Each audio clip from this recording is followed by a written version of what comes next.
Now let's join Vice Presidents Carl Zander and Gary Shreve as they discuss the power of setting personal goals and 3 simple ways you can achieve them.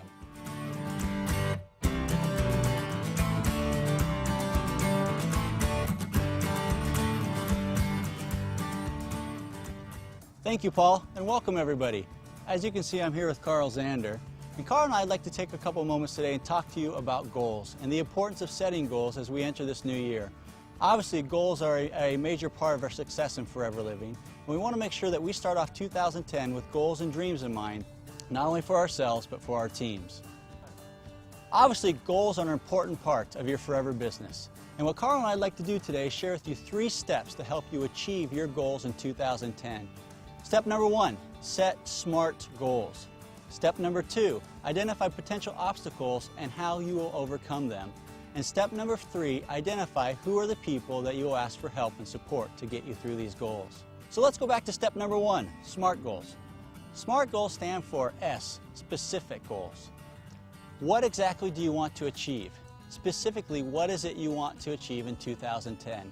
Maybe it's become manager, or qualify for the profit sharing program, or the earned incentive. Or maybe it's you want to earn $5,000 a month. That is something specific that you'd want to achieve. Now Carl here, he had a childhood dream, and I'd like to ask him how he applied a specific goal to achieving his childhood dream.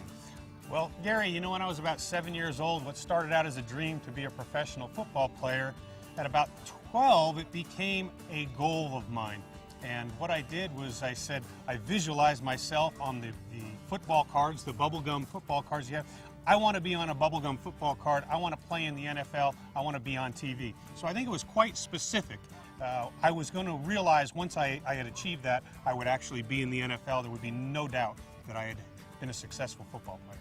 Fantastic. Thank you, Carl. Now, measurable. Measurable is how will you know when your goal is achieved, and how are you going to measure the progress as you obtain that goal?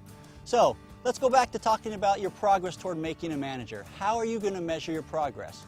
Obviously, as you build your group throughout the months, we know that you have to have 120 case credits in 2 consecutive months to make manager. How will you measure your progress? With your bonus recap. Every month your bonus recap will come, and so you'll be able to measure specifically that progress towards your goal of making manager. So Carl, tell me, as you were striving to achieve your goal as an NFL football player, how did you measure your progress? Well, Gary, it was quite simple. I knew that in high school I was going to have a really good career that ended with a football scholarship to a major university. So that was very measurable for me there. And then on top of that, I knew I was going to have to measure myself after 4 years of playing college football. It was going to be time for the draft. Well, the next step in SMART goals is achievable. Is your goal achievable with the level of effort and commitment that you're willing to put forth? Now let's go back to the example of profit sharing. Are you willing to put in the time and the effort and the commitment in this year, 2010, to receive your profit sharing check at your regional rally in this upcoming year? That's how you'll know whether your goal is achievable, whether you are willing to put that time and effort in. So Carl, going back to your NFL career, at what point did you realize this was an achievable goal? Well, Gary, I knew it was achievable because I truly believed in it, and I was willing to put forth the commitment to make it happen and execute my plan to get to the NFL.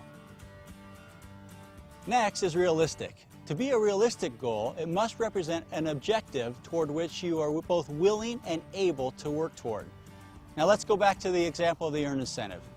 Are you able and willing to work toward your 50 cases in 1 month, your 100 in the next, and 150 cases in your 3rd month to be able to achieve that earned incentive? If not, it obviously is not a realistic goal. So Carl, going back to your goal, tell me, how did it become a realistic goal for you? Well, Gary, it was realistic for me because I was willing to give up going to the parties and sacrifice the things that I needed to in order to spend the time working out, lifting weights, running, bettering my skills in order to give myself a chance to play in the NFL. So for me, it was very realistic. Fantastic. So to finish with SMART goals, the last portion is timely. A goal should be grounded with a specific time frame in mind. So again, going back to the example of making $5,000 a month, you can't say, well, one day I hope I can make $5,000 a month. No. You have to have a specific date and time for which you want to achieve this goal. It could be by the end of 2010, maybe it's by the end of June of this upcoming year, but have a specific date and time for which you're going to achieve this goal. Now, Carl, again, how was your goal playing in the NFL timely? Well, Gary, it was very timely because I knew that I had 4 years to play, of eligibility to play college football, and at the end of those 4 years was going to be the NFL draft, and I was going to have a great senior season, and after my senior season was going to be the combines, which are workouts where the scouts look at you and such, and then in the month of April became the NFL draft, and it was going to be the biggest day of my life. And fortunately, I was drafted number 42 overall, and I got to play for Cincinnati Bengals for 7 years. Fantastic. So that's step number one, SMART goals. So obviously, take some time, sit down, plan for 2010, set out your SMART goals. Step number two, identify the obstacles, the potential obstacles that lie in your way, and how you will overcome them. And number three, identify those individuals from whom you will need help and support. Talk with them, share your goals with them, and I promise you, if you do that, you will be able to achieve your goals in this upcoming year. Now, folks, don't forget, don't let the dream stealers take your dream away. Believe in yourself. If you believe you can, you can. Happy New Year. Happy New Year.